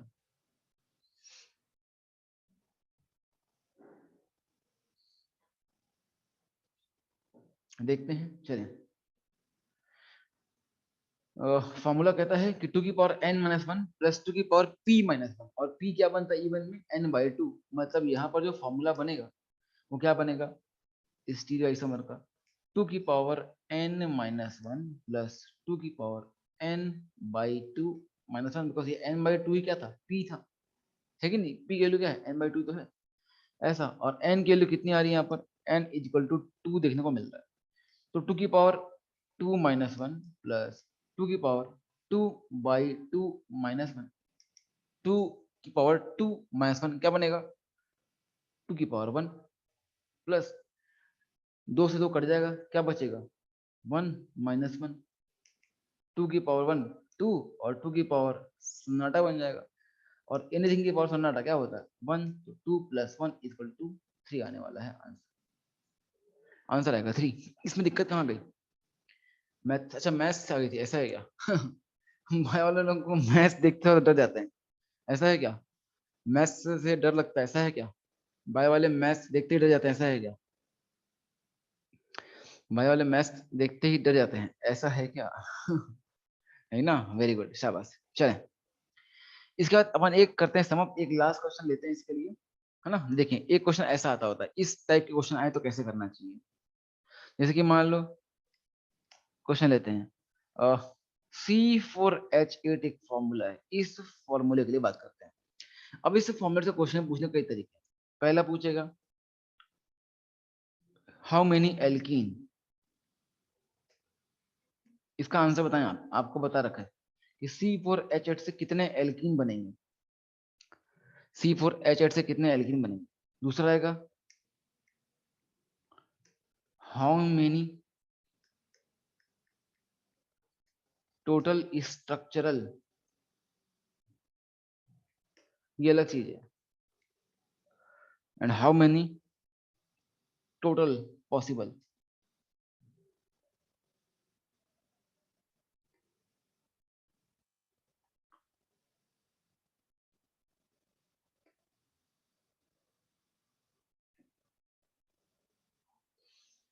बता पाएंगे क्या कितने एल्कीन, कितने बनेंगे? एल्कीन 3 बनेंगे, हाँ कि ना, ये अपन जानते हैं। इसका आंसर आप जानते हैं कि C4H8 के एल्कीन बनते हैं 3, आपको एक चार्ट बना के बताया था। अच्छा, C4H8 से कितने बनते थे टोटल, याद है क्या? हाउ मेनी टोटल, याद है? टोटल 5 बनते थे, कि 3 एल्कीन बनते थे और 2 बनती थी रिंग, हाँ कि ना, इतना सही बात। इससे बनते थे 5। अब ये क्या नया आ गया कि how many total possible isomer. अब इसमें क्या होगा, आपने जितने बनाए ना, उसमें अगर कहीं पर स्टीरियो हो रहा होगा तो उसे भी काउंट करना पड़ेगा, मतलब इंक्लूडिंग स्टीरियो होता है, इंक्लूडिंग स्टीरियो। तो 4 कार्बन से अगर देखा जाए, हमने 4 कार्बन से जो बनाते हैं, 3 बनाए थे आपने एल्कीन। एल्कीन कैसा बनेगा, पहला तो आपने ये बनाया होगा, दूसरा एल्कीन जो बनता है आपका वो ये बनता होगा, तीसरा जो एल्कीन बनता है वो ये बनता है, इस तरीके से, है ना। एक बनाया आपने स्ट्रक्चरल में रिंग, कितने की, 4 मेंबर की, और एक बनाई आपने 3 मेंबर की रिंग, ऐसा ये आपने 5 बना रखे। अब इन पांचों फॉर्म में से कोई ऐसा फॉर्म है क्या जिसमें कोई स्टीरियो आपको देखने को मिलने वाला है, जिसमें आपको कहीं पर स्टीरियो देखने को मिलने वाला है? कौन सा वाला, कौन सा वाला, कौन सा वाला? नंबरिंग करता हूँ, आप बताएं। इसने यस कहा है तो ये 1 है, ये 2 है, ये 3 है, ये 4 है, और ये 5 है। कौन से वाले में, कौन से वाले में स्टीरियो देखने को मिलेगा? नंबर 5 में स्टीरियो, मतलब क्या करा दो स्टीरियो में, इसमें क्या कराऊं, GI की OI क्या कराऊं? नंबर 2, IC नंबर 2, हाँ नंबर 2, क्यों नंबर 2? IC बोल रही नंबर 2, नेगी साहब बोल रहे नंबर 5। नेगी अपना अपना बताएं, अपने अपने आंसर को जस्टिफाई, कि 5 तो क्यों 5, 2 तो क्यों 2, 2 तो क्यों 2, बताएं मुझे। हाँ वेरी गुड, नंबर 2 जिसने कहा उसका आंसर सही आ गया। नेगी जी बताएं, नंबर 5, आपने नंबर 5 क्यों कहा है? इस चीजों में 2 आते हैं, या तो GI या तो OI। क्या ये GI करेगा? नंबर 5 GI करेगा क्या? नेगी जी बताएं मुझे, कंशन नेगी बताएं मुझे, नेगी जी बताएं, क्या ये GI कर देगा क्या? साइक्लो एल्केन में GI नहीं, जीरो को मना कर दिया उन्होंने। अच्छा OY कर देगा क्या? OY, OY कर देगा क्या? OY कर देगा क्या? OY कर देगा क्या? क्या ये OY कर देगा? आप तो नहीं, वो भी नहीं कर पाएगा। आप कर देगा, हाँ बताएं कैसे करेगा? OY कैसे करेगा? वेरी गुड, शाबाश, कैसे करेगा बताएं। क्या इसमें कायरल कार्बन है क्या? क्या इसमें कायरल कार्बन है क्या? कौन सा कार्बन कायरल है? ये वाला। अगर यहाँ पर एक ड्रॉ करूंगा तो ये बनेगा HCl दोनों अलग, ये कैसा, सेम, सेम, लो बेटा खत्म है। ये दो बाकी तो ऐसे कैसे हो गए, सेम हो गए, तो कायरल तो है ही नहीं यहाँ पर। नहीं, एकदम कायरल नहीं है यहाँ पर। नंबर 5 में कुछ भी नहीं होगा, सिर्फ और सिर्फ एक जगह देखने को मिलेगा, वो कौन सा, नंबर 2। नंबर 2 में कुछ होगा, नंबर 2 में, और वो क्या होगा? अगर देखा जाए तो ये क्या है, ब्यूट 2 इन है, और ब्यूट 2 इन में 2 बनते हैं केसेस, एक सिस वाला और एक ट्रांस वाला, यहाँ पर GI।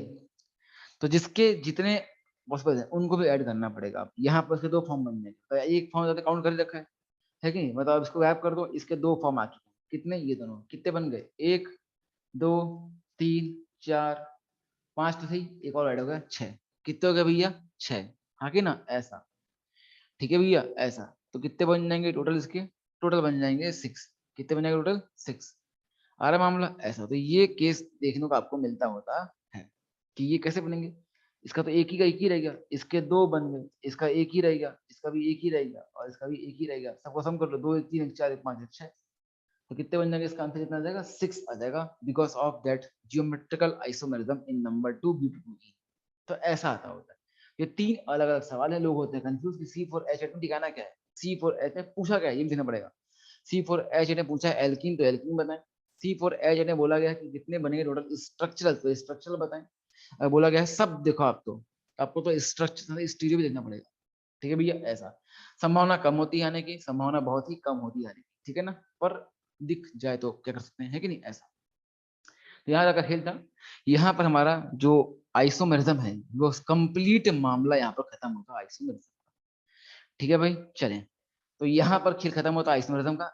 कॉपी में जहां पर भी आप खत्म कर रहे हैं वहां पर एक लीफ छोड़ दें कि कभी कुछ अच्छा क्वेश्चन आपको देखने को मिलता है या कोई अच्छी चीज मिलती है तो आप उसे नोट डाउन कर पाए, एनसीईआरटी से आप कुछ नया मिले आपको तो आप ऐड कर पाए, नोट कर पाए। इसलिए जब भी टॉपिक खत्म होता है आपको 1 या 2 पेज छोड़ देना चाहिए, ठीक है भैया। तो वो पेज छोड़ दें और आओ अब शुरू करते हैं GOC1। यहाँ से आपकी रेगुलरिटी बहुत ज्यादा मैटर करेगी, ठीक है भैया। यहाँ से चीजें बहुत ज्यादा इंपॉर्टेंट होने जा रही हैं। अब यहाँ से सवाल हो जाएगा खेल खत्म, यहाँ से सब कुछ आपस में इंटरलिंक्ड है, ठीक है ना। तो यहाँ से चीजें बहुत ज्यादा इंपॉर्टेंट होने वाली है। चलो शुरू करते हैं बिना देरी किए। टॉपिक का नाम है अगला GOC1, general organic chemistry.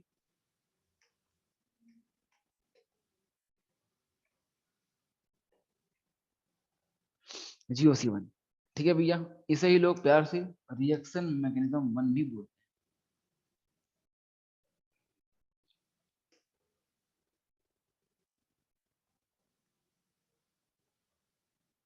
Reaction mechanism first भी बोला जाता है।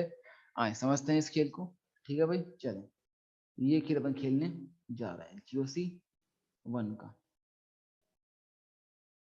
ठीक है ना ऐसा। GOC1 देखें, जनरल ऑर्गेनिक केमिस्ट्री फर्स्ट, ठीक है। चलिए अगर हम पढ़ने जा रहे हैं रिएक्शन मैकेनिज्म, ठीक है, बहुत ध्यान सुनिएगा। अगर हम पढ़ने रिएक्शन मैकेनिज्म तो हमें जाना चाहिए भाई आखिर एक नॉर्मल रिएक्शन क्या होती है, आखिर सिंपल रिएक्शन क्या होती है। तो आओ देखते हैं पहले सिंपल रिएक्शन क्या होती है। तो मैं कह सकता हूँ कि भाई पुराने बॉन्ड का टूटना और नए बॉन्ड का बनना ही क्या होती है, एक सिंपल रिएक्शन होती है। मतलब मैं कह सकता हूँ कि ब्रेकिंग ऑफ ओल्ड बॉन्ड्स,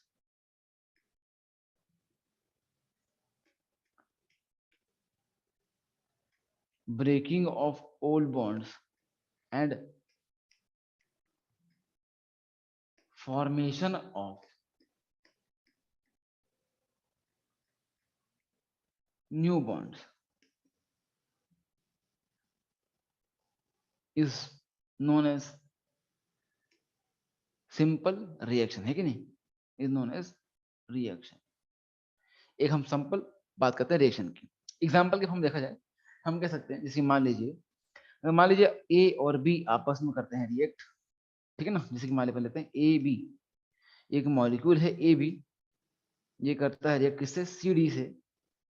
आप मुझे बताएं अगर सपोज करते हैं कि ये ए और बी आपस में करते हैं रिएक्ट और इनके रिएक्शन से कुछ नया होता है, ये पुराने बॉन्ड टूटते हैं और नए बॉन्ड बनते हैं, ये बनता है AC और बनता है BD, ऐसा, ठीक है ना। इस तरीके से क्या बनता है, ऐसा, ठीक है। या फिर केस नंबर दूसरा होगा कि जैसे ये लोग गए थे रिएक्शन में वैसे के वैसे ही बाहर आ जाए, A एंड B और C एंड D के फॉर्म में, C एंड D के फॉर्म में। तो आप बताएं इसमें से किसे आप मानेंगे रिएक्शन, पहले वाले को या दूसरे वाले को। अगर मैं आपसे बोलूं कि इसमें आप किसे मानेंगे रिएक्शन, तो आप किसे मानेंगे, केस 1 को या केस 2 को, किसे आप रिएक्शन मानना पसंद करेंगे, फर्स्ट वाले को। अब वैसी बात है बिकॉज वहां पर पुराने बॉन्ड टूटे हैं और नए बॉन्ड फॉर्म हुए हैं। यहाँ पर देखा जाए तो पहले ए बी बॉन्ड था और CD बॉन्ड था, जो अब टूट कर क्या बन चुका है, AC, एक नया बॉन्ड है, अलग कलर, BD एक नया बॉन्ड है, इस तरह से। तो पुराने बॉन्ड टूटे हैं और नए बॉन्ड बने हैं। तो सेकंड देखा जाए तो AB था, अभी भी AB ही है, CD ही है, मतलब यहाँ पर नए बॉन्ड फॉर्म नहीं हुए। तो पुराने बॉन्ड को टूटना और नए बॉन्ड का बनना ही क्या कहलाता है, हमारा रिएक्शन मैकेनिज्म कहलाता है, लेकिन नया रिएक्शन कहलाता है, एक सिंपल होती है रिएक्शन, ठीक है भाई ऐसा। अगर ध्यान से देखा जाए, अगर हम बात करें GOC की, तो हम बताओ ऑर्गेनिक केमिस्ट्री में बात करते हैं किसकी, किसकी, कार्बन की। किसकी बात करते हैं, कार्बन की। तो अगर कार्बन के रेस्पेक्ट में बात की जा रही है तो हम जान सकते हैं कि कार्बन क्या करेंगे। और कार्बन भी क्या है, मेटल की नॉन मेटल, क्या जानते हैं क्या, कार्बन क्या है, मेटल या नॉन मेटल, आपने पढ़ रखा होगा इनऑर्गेनिक केमिस्ट्री में। कार्बन क्या है, मेटल या नॉन मेटल, कार्बन क्या है कि नॉन मेटल है, ठीक है नहीं। और जब कार्बन नॉन मेटल है तो नॉन मेटल कौन सा बॉन्ड फॉर्म करना पसंद करते हैं, कोवेलेंट या आयनिक, कौन सा बॉन्ड फॉर्म करना पसंद करते हैं, कोवेलेंट या आयनिक, बताए मुझे, कोवेलेंट बॉन्ड फॉर्म करना पसंद करते हैं, जाहिर सी बात है कि नहीं। तो क्या मैं एक ऑर्गेनिक रिएक्शन की बात करूं, अगर मैं एक ऑर्गेनिक रिएक्शन की बात करूं, तो क्या मैं कह सकता हूं कि breaking of old covalent bond and formation of new covalent bond, breaking of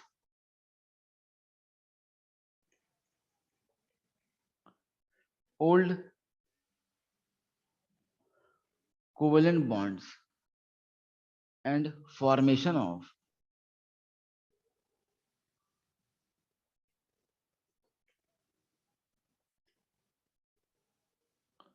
new covalent bond is known as organic reaction, because हम बात कर रहे हैं ऑर्गेनिक केमिस्ट्री की, ऑर्गेनिक किसकी केमिस्ट्री, कार्बन की केमिस्ट्री, और कार्बन क्या होता है हमारा, नॉन मेटल है कि नहीं, सिंपल सा मामला है इतना। एग्जाम्पल के फॉर्म में देखते हैं एक सिंपल रिएक्शन की होती कैसी है, सिंपल एक देखते हैं, एक सिंपल रिएक्शन को बात करते हैं एग्जाम्पल के फॉर्म में। आज कल अपना बेस बना रहे हैं इसका, कैसे मैं सोचते हैं कि क्या होता है जीओसी1, ठीक है भैया, जीओसी का बेस देख रहे हैं ऐसा। बात करें एग्जाम्पल की, मान लो एग्जाम्पल के फॉर्म में लेता हूं ऐसा कुछ कि CH3 CH2 Cl ये लिया, इसकी मैंने करा दी रिएक्शन एक्वस KOH से, और इसकी रिएक्शन से ऐसा कुछ बनता है CH3 CH2OH, और साथ ही साथ से KCl बाहर निकलता है ऐसा, इस तरीके से, ठीक है भैया। ये क्या हमारा, बताओ इस केस में क्या पुराने बॉन्ड टूटे हैं क्या, क्या पुराना बॉन्ड टूटा है क्या, क्या यहाँ पर देखा जाए ध्यान से, ये जो कार्बन क्लोरीन बॉन्ड है ये बॉन्ड ब्रेक हुआ कि नहीं हुआ, और यहाँ पर एक नया बॉन्ड COH बॉन्ड बना है, हाँ कि ना, ऐसा पुराने बॉन्ड ब्रेक हुए हैं और नए बॉन्ड फॉर्म हुए हैं, इस तरीके से है कि नहीं ऐसा। तो पुराने बॉन्ड टूट रहे हैं और नए बॉन्ड बन रहे हैं, इसका मतलब यहाँ पर एक रिएक्शन तो पार्ट हो रही है कि नहीं। चलिए अब समझा जाए, अगर ध्यान से देखा जाए इस पूरी रिएक्शन को, देखो जो जो पार्ट लेते हैं इसमें जैसे कि ये पार्ट ले रहा है, इसे हम बोलते हैं सबस्ट्रेट, क्या बोलते हैं, सबस्ट्रेट, सबस्ट्रेट, ठीक है भैया। जिस पर अटैक होता है उसे बोलते हैं सबस्ट्रेट। हम देख रहे हैं कि आखिर रिएक्शन में कौन कौन पार्ट लेता होता है, सबस्ट्रेट। और जो इस रिएक्शन को करवाता है, जिसका काम होता है अटैक करना करवाना, वो क्या होता है आपका, रिएजेंट। रिएजेंट जनरली कौन होता है, जो थोड़ा सा लेस स्टेबल हो। अगर ध्यान से देखा जाए इस केस में, तो भाई सबस्ट्रेट में देखा जाए सारे बॉन्ड कैसे हैं, कोवेलेंट बॉन्ड है, और कोवेलेंट बॉन्ड में पोलैरिटी कम होती है। मगर अगर KOH की बात की जाए तो K मेटल है और O क्या है, नॉन मेटल, और मेटल और नॉन मेटल में क्या होता है, आयनिक बॉन्ड फॉर्म होता है। मतलब कैसे होंगे, आयंस के फॉर्म में होंगे, K प्लस और OH माइनस, हाँ ना। और आयन मतलब क्या, चार्ज आना, और जब भी किसी पे चार्ज आता है तो चार्ज आने वाला होता है वो हल्का सा अनस्टेबल, चार्ज के कारण वो मोर रिएक्टिव हो पाता होता है। इसलिए जो चीज होती है मोर रिएक्टिव, उसको अटैक करना पड़ता है, वही अटैक करती है और करवाती है रिएक्शन को, उसे बोलते हैं अपन रिएजेंट। तो जो रिएजेंट है वो क्या करती है, अटैक करती है। मैं कह सकता हूँ क्या, जो रिएजेंट है वो क्या है, वो क्या है, वही है क्या, एक अटैकिंग स्पीसीज, क्या है ये, अटैकिंग स्पीसीज, एक अटैकिंग स्पीसीज है जो किसी भी रिएक्शन को करवाने के लिए होती है रिस्पॉन्सिबल, कौन भैया, रिएजेंट, ठीक है ऐसा। अब बात आती है क्या, लोग पढ़ते क्या है कि सबस्ट्रेट और रिएजेंट दोनों को मिलाकर बोलते हैं रिएक्टेंट। लोग सबस्ट्रेट को ही बोल देते हैं रिएक्टेंट और छोड़ देते हैं रिएजेंट को, नहीं भैया सबस्ट्रेट भी रिएक्टेंट है और रिएजेंट भी रिएक्टेंट है, इन दोनों को मिलाकर बोलते हैं सबस्ट्रेट और रिएजेंट, जो दोनों दोनों पार्ट ले रहे हैं, जो भी रिएक्शन में पार्ट लेता है उसे बोलते हैं अपन क्या, रिएक्टेंट। इन दोनों को मिलाकर क्या बोलते हैं, रिएक्टेंट। रिएक्टेंट मतलब क्या, जो रिएक्शन में पार्ट लेने वाले लोग हैं, और इस रिएक्टेंट के आपस में रिएक्ट करने पर जो चीज बनती है उसे हम क्या बोलते हैं, प्रोडक्ट, क्या बोलते हैं, प्रोडक्ट, ऐसा। तो आपस में भिड़ते हैं रिएक्टेंट और क्या बनाते हैं, प्रोडक्ट बनाते होते हैं। ये पूरा मामला होता है, इस पूरे मामले को हमें समझना होता है कि आखिर कैसे कैसे हो रहा होगा, कैसे बॉन्ड टूट रहा है, बॉन्ड ब्रेकिंग हुई है तो बॉन्ड टूटा होगा, कैसे टूटा होगा, कैसे अटैक किया होगा, तो उस अटैक के बाद टूटने से क्या बना होगा, नए बॉन्ड कैसे बने होंगे। इस पूरे माजरे को समझना, ये पूरे खेल जानना, इस पूरे खेल को खेल जाना ही क्या कहलाता है, हमारा रिएक्शन मैकेनिज्म कहलाता है। पर क्या बताइए आप मुझे, अभी इस सिंपल रिएक्शन को देखकर क्या आपको ये सब बातें दिखाई दे रही हैं क्या, कि भाई अटैक कैसे हुआ होगा, कैसे बॉन्ड टूटा होगा, कैसे नया बॉन्ड बना होगा, कैसे खुल जाएगा प्रोडक्ट, दिख रहा क्या, नहीं दिख रहा, वेरी गुड, नहीं दिख रहा, एकदम नहीं दिख रहा। तो इसे क्या बोलते हैं, एक सिंपल रिएक्शन है, ये एक सिंपल रिएक्शन है, इसे देखकर हम कैसे हो रहा है मामला बता नहीं सकते। तो अगर मैं इसे कभी समझूंगा स्टेप बाय स्टेप कैसे मामला हो रहा होगा, कैसे अटैक हो रहा होगा, क्यों अटैक हो रहा होगा, क्या बन रहा होगा, उसे बोलते हैं रिएक्शन मैकेनिज्म। मतलब मैं कह सकता हूँ क्या, step by step understanding of a simple reaction is known as reaction mechanism. तो देखिए समझते हैं खेल को। रिएक्शन मैकेनिज्म क्या होता है, what is a reaction mechanism?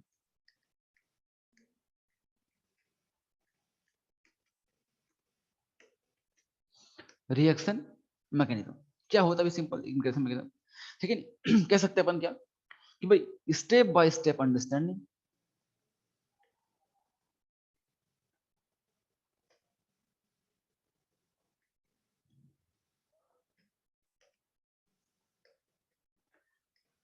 Of an reaction is known as reaction mechanism. किसी भी रिएक्शन को स्टेप बाय स्टेप समझना ही क्या होता है, रिएक्शन मैकेनिज्म होती है, ठीक है भैया ऐसा। तो यही है, इसीलिए इसे नाम बोलते हैं कि जैसे उनको रिएक्शन मैकेनिज्म फर्स्ट, क्यों, बिकॉज इस रिएक्शन को समझने के लिए, रिएक्शन मैकेनिज्म को समझने के लिए जिन जिन बातों की जरूरत पड़ती है, आई रिपीट है ना, जीओसी 1 और 2 में क्या फर्क है, एक बेस ना बेस आपके लिए। जीओसी 1 और 2 में क्या फर्क है, जीओसी 1 में हम हर वो बात सीखते होते हैं जिसकी जरूरत होती है जीओसी 2 में रिएक्शन मैकेनिज्म को समझने के लिए। तो रिएक्शन मैकेनिज्म को समझने के लिए जिन बातों की नीड होती है, आवश्यकता होती है, जरूरत होती है, उन बातों को समझना ही क्या कहता है, जीओसी 1 है। मतलब चाय बनाना एक अलग प्रोसेस, उस चाय को बनाने के लिए चाय पत्ती, दूध, शक्कर सब इकट्ठा करना एक अलग प्रोसेस है। तो उन्हीं सारी बातों को इकट्ठा करना ही क्या कहता है, जीओसी 1 कहलाता होता है।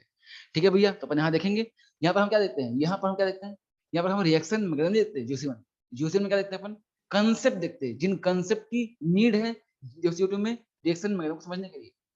मतलब हम यहाँ पर जो बात करेंगे जीओसी में कंप्लीटली, बात क्या होंगी, concept to understand, concept to understand, concepts to understand reaction mechanism। Reaction mechanism को समझने के लिए जिन जिन कंसेप्ट की जरूरत पड़ती है, उन सारे कंसेप्ट्स की बात कहाँ होने वाली है, जीओसी 1 में। ये पूरा माजरा आपको सुना रहेगा, बात बात चल रही है जीओसी 1 की। जीओसी 1 में हम हर वो बात सीखेंगे जिसकी जरूरत पड़ेगी जीओसी 2 में रिएक्शन मैकेनिज्म को समझने के लिए। ठीक है भैया, तो कौन कौन से कंसेप्ट हो देखते हैं। हमने कहा था कि बॉन्ड टूटेगा, क्या होगा, बॉन्ड टूटेगा, है कि नहीं, तो बॉन्ड टूटेगा। सबसे पहले हमें जानना चाहिए क्या कि बॉन्ड आखिर टूटता कैसे, बॉन्ड क्लीवेज, क्या बात करें हम, बॉन्ड क्लीवेज की बात करने वाले हैं। देखते हैं इसमें क्या क्या दे रखा है। हाँ, यहाँ पर बिल्कुल दिया हुआ है बॉन्ड क्लीवेज, है कि नहीं। देखें हम देखते हैं सबसे पहली चीज, सबसे पहला कंसेप्ट, मतलब बॉन्ड टूटेगा फिर नए बॉन्ड बने, ठीक है, बॉन्ड तोड़ते हैं तो बॉन्ड टूटेंगे, सबसे पहले हम बॉन्ड तोड़ेंगे, बॉन्ड क्लीवेज होगा। सबसे पहले बॉन्ड क्लीवेज होगा। ये बॉन्ड क्लीवेज है, ये होता है दो टाइप से। कितने टाइप से, दो टाइप से। एक होता है होमोलिटिक और एक होता है हेट्रोलिटिक।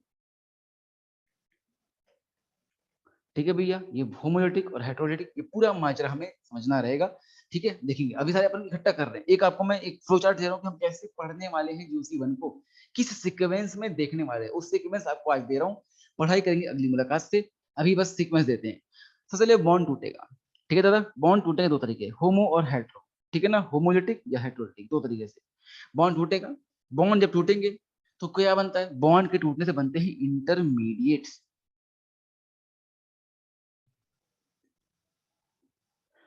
बॉन्ड टूटने से बनते हैं इंटरमीडिएट्स। हम यहाँ पर डिफरेंट टाइप के इंटरमीडिएट देखेंगे। सबसे पहला आएगा हमारा carbocation, B will be carbo anion,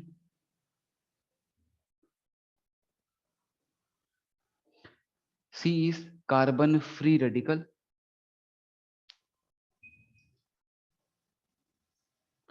इसके अलावा दो और देखेंगे, एक होगा कार्बीन और एक होगा नाइट्रीन। ये डिफरेंट इंटरमीडिएट हमें समझने हैं। ठीक है भैया, बॉन्ड टूटेगा, क्या बन गया, इंटरमीडिएट बन गया। अब इंटरमीडिएट बन गया, ये भाई इंटरमीडिएट पर कोई ना कोई अटैक करने के लिए भी आएगा, ठीक है नहीं। अटैक करने कौन आएगा, हम जानते हैं, अभी आपने बात की थी कि अटैक कौन करता है, अटैक जो करता है उसे क्या बोलते हैं, रिएजेंट क्या बोलते हैं? Reagent is the attacking species. अपन ने बात की थी, एक सिंपल रिएक्शन दिखाया था आपको, तो अटैक कौन करने आएगा? रिएजेंट। तो फिर देखेंगे रिएजेंट्स क्या होते हैं। ये भी होते हैं दो टाइप के। कितने टाइप बताया था? दो टाइप के। एक आपको देखने को मिलेगा इलेक्ट्रोफाइल। क्या होता है समझेंगे। इलेक्ट्रोफाइल इसे हम शो करते हैं ई प्लस से, और एक हम देखेंगे न्यूक्लियोफाइल, इसे हम बोलते हैं एनयू माइनस। ऐसा तो ये दो बातें हम फिर देखने को मिलेगी, ठीक है ना। रिएजेंट अटैक करते हैं रिएजेंट। अब बताओ ये सारा मामला हवा में तो होगा नहीं, कहीं किसी मीडियम में करना पड़ेगा, ठीक है नहीं। ऐसा होता है क्या? आपने कभी लैब में किया ऐसा क्या कि यहाँ तू खड़ा है मैं खड़ा हूँ, यहाँ से तू फेक सबस्ट्रेट, यहाँ से मैं फेंकता हूँ रिएजेंट, आपस में टकराएंगे और गिरता है प्रोडक्ट। ऐसा होता है? ऐसा होता है क्या? ऐसा कभी नहीं होता। आ जाते हैं लैब में, क्या करते हैं?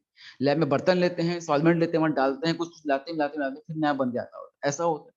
सारा मामला कहाँ होता है? हवा में नहीं होता कि फेंका फेंका टकराया आपस में गिर रहा प्रोडक्ट, है कि नहीं? रामायण की तरह रामायण ऐसा होता है ना, यहाँ से चलती तीर, यहाँ चलती तीर, आप टकराते हैं, है कि नहीं? ऐसा ऐसा लैब में होता नहीं है कि नहीं। वो भाई अद्भुत लोग थे, उनकी बातें अलग थी, भगवान है वो, हम भगवान समझते हैं, इंसान है कि नहीं। हमें क्या करना है? हमें सॉल्वेंट में काम करना पड़ेगा, ठीक है भैया। चलें हमें बात करेंगे सॉल्वेंट। हम कहाँ जाएंगे? सॉल्वेंट में। तो सॉल्वेंट होंगे दो टाइप। कौन कौन से? पोलर और नॉन पोलर। पोलर और नॉन पोलर, ये दो सॉल्वेंट देखे जाएंगे। और फिर लास्ट में आता है हमारा इलेक्ट्रॉनिक। क्या आता है? इलेक्ट्रॉनिक। इस इलेक्ट्रॉनिक इफेक्ट के अंदर आती हैं चार बातें। सबसे पहला आपका inductive effect,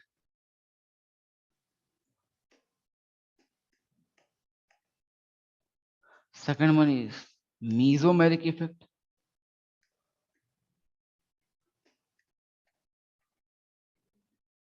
third one is hyper conjugation,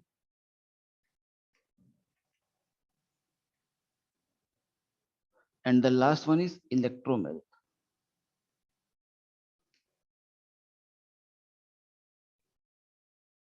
यही चार इलेक्ट्रॉनिक इफेक्ट है। सबसे इंपॉर्टेंट यही होता है, ऐसा माना जाता है कि जिसको ये समझ में आ गया उसको आगे तक ऑर्गेनिक केमिस्ट्री समझ में आती है।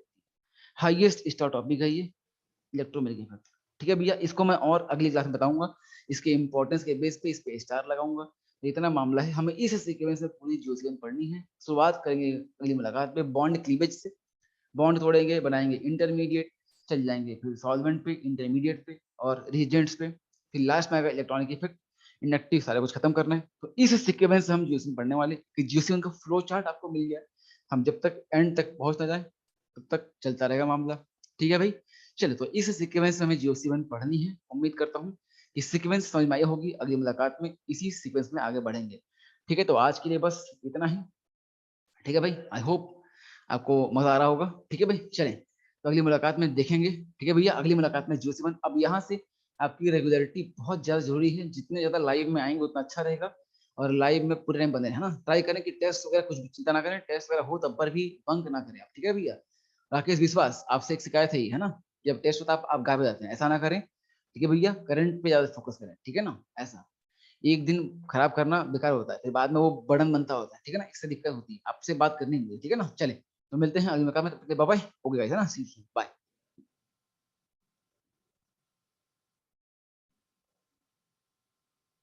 ओके, थैंक यू सबको, थैंक यू भैया, थैंक यू सबको, थैंक यू।